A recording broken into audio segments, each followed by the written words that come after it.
Hello, my friends. Welcome. So last week I was helping a friend of mine and a colleague facilitate a retreat for a 20-person team. And a few things happened that really reminded me of how important it is that those of us who are either facilitating groups or in leadership positions or just spend time around people who are navigating, intensity or complex communication, which is anybody in a group, how important it is that we kind of have a basic literacy of and facility around working with energy. When I started facilitating breathwork way back in, I don't know, 2013, 2012, I don't remember the exact date, this thing would happen where, we would I'd facilitate the group, and there'd be anywhere from like 4 people to 20 people. And afterwards, everybody would have these, beautiful releases and experiences. And afterwards, I would stop by the store, like Trader Joe's or, mostly Trader Joe's, and get like a pizza or a cake or something, just like heavy, heavy food, and eat the whole thing, right, in order to try to ground myself. And as the groups got bigger and I started to introduce more um, opportunities for people to communicate with each other, like to have breakout groups and talk with each other before doing the breath work, it started to get to the point where I would get home and just have pain all over my body. When Julia and I started dating, she would come over after breath work and I would be on the floor, immobilized, unable to move. And I kind of assumed, well, that's a cost to doing business. You do healing work, you do breath work with groups of people, and it's going to jack you up, because I had no frame of reference for the fact that you're essentially just in a big energetic field, a big relational field when you do that kind of work. And so at this retreat last week, um, there was one day that by design was a bit intense in terms of communication and what people were sharing with each other. It was like really honest. And afterwards, I went down to my room and I felt like vomiting. But now I have these energetic practices. So I was able to discern very quickly with a simple question, which is simply, is this mine or is this not mine? What was going on? So what happens is when we're in these energetic fields, often our body will try to metabolize or absorb or balance the energy of the group, because we are, positionally the facilitator. We are managing or dancing with or holding the group's energy. And so sometimes, the energy passes right through, but if there's a lot of it, sometimes it can get stuck and bunged up in the body. The body can't quite keep up with the processing. And so when that happens afterwards, you may feel sick, you may feel, you know cold or hot, you might feel aches and pains.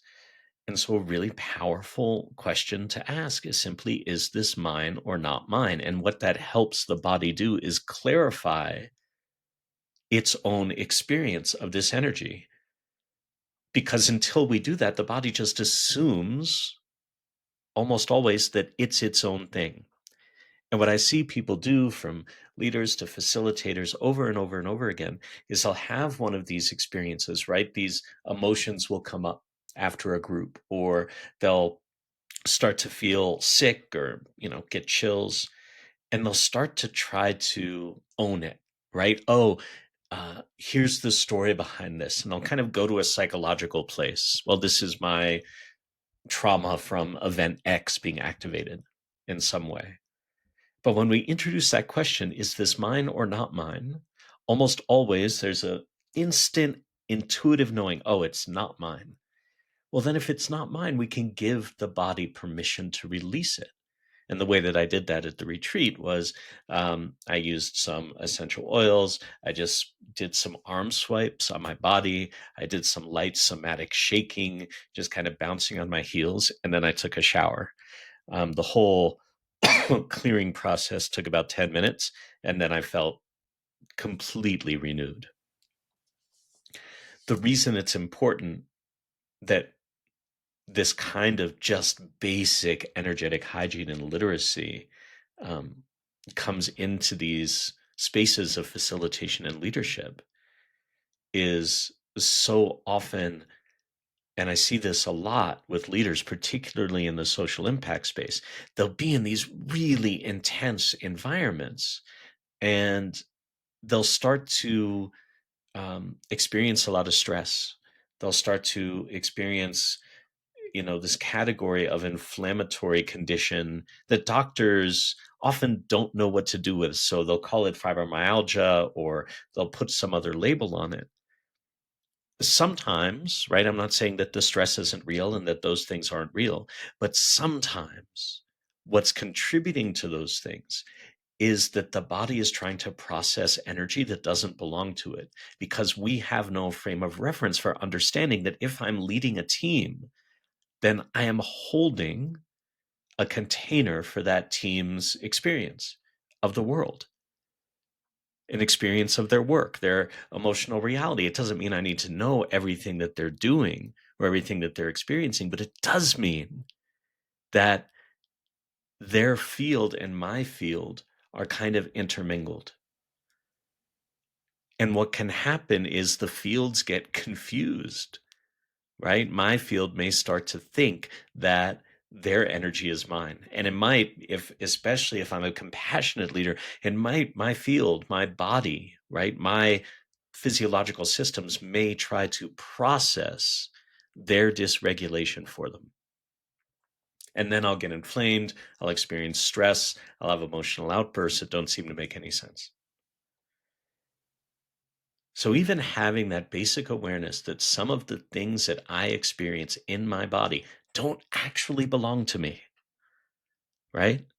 That it's okay for me to let them go without processing them through or feeling them.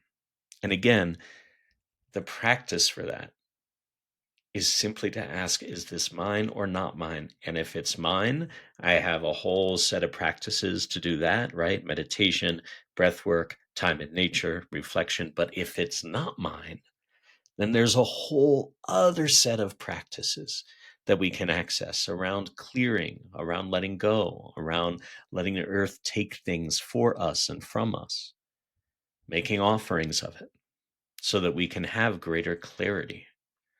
And so that discernment becomes really powerful. So if I kind of zoom out and look at this as a process that we're kind of developing together in real time right now, the first is having a sensation in the body, right? I've finished facilitating a session, I'm finished doing a thing, and I feel off somehow, right? I've got aches, I've got pains, I feel chills, maybe I'm sweating, maybe I feel sick, I've got swells of emotion coming that don't seem to make any sense.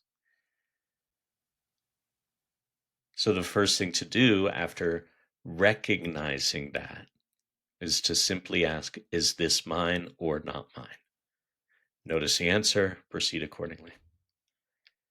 This isn't something that we teach leaders. One of the things that I'm working on right now is a 3-month container program for leaders who have had all of the leadership trainings. They have had all of the emotional intelligence trainings. They've had all of the strategic trainings.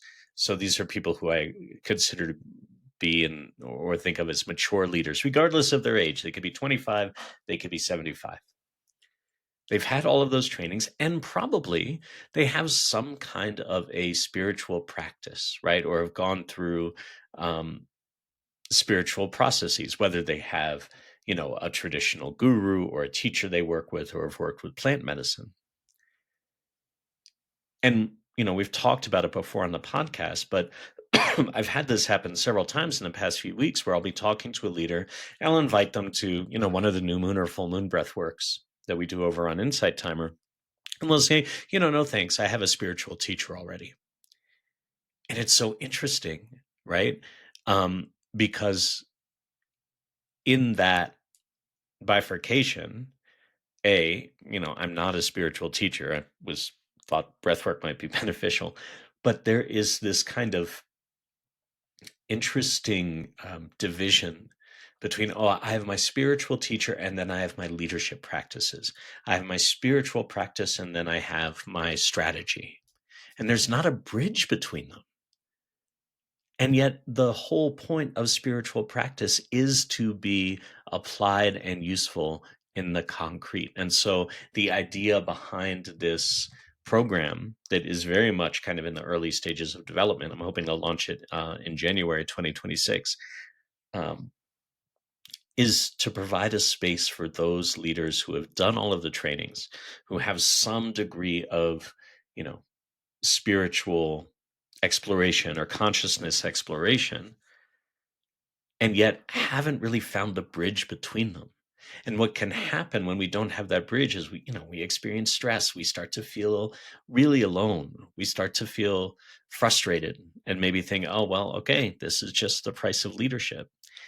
But what if it's not, right? What if there are a fair number of people out there who are in the same situation looking to explore and build that bridge together?